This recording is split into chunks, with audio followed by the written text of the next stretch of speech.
বাজপুরে আহত 3 যুবতী। মঙ্গলবার দুপুরে বাজপুরে আহত হলো একই পরিবারের 3 যুবতী। এই ঘটনাটি ঘটেছে মুর্শিদাবাদ জেলার রঘুনাথগঞ্জ থানার অন্তর্গত মির্জাপুর পাঁচনপাড়া এলাকায়। এদিন দুপুরে 3 যুবতী এক চালের তলায় রান্না করছিলেন। সেই সময় আকাশে ঘনিয়ে বজ্রবিদ্যুৎ সহ বৃষ্টি, আর এই সময় বাজ পড়ে আহত হয় ওই 3 যুবতী। আহতদের নাম আজিজা খাতুন, তার বিয়ে হয়েছে গত 2 দিন আগে। অপর 2 আহত যুবতীর নাম সামিরা বিবি ও শর্মিলা বিবি। আহতদের আশঙ্কাজনক অবস্থায় জঙ্গিপুর মহকুমা হাসপাতালে নিয়ে আসা হয়। ঘটনার জেরে কান্নার রোল পরিবার জুড়ে। ব্যুরো রিপোর্ট, দিনরাত স্টার নিউজ।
পাড়া কোন থানার অন্তর্গত?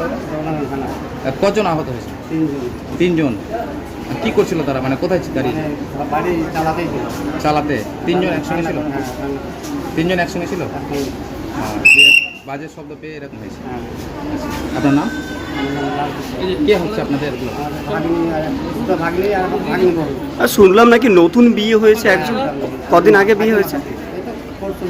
পরশুদিন বিয়ে হয়েছে, আর রবিবার বিয়ে হয়েছে, আর আজকেই এই দুর্ঘটনা। কি নাম যার নতুন বিয়ে হয়েছে? কোথায় বাড়ি বললেন? আচ্ছা। মির্জাপুর পাঁচনপাড়া।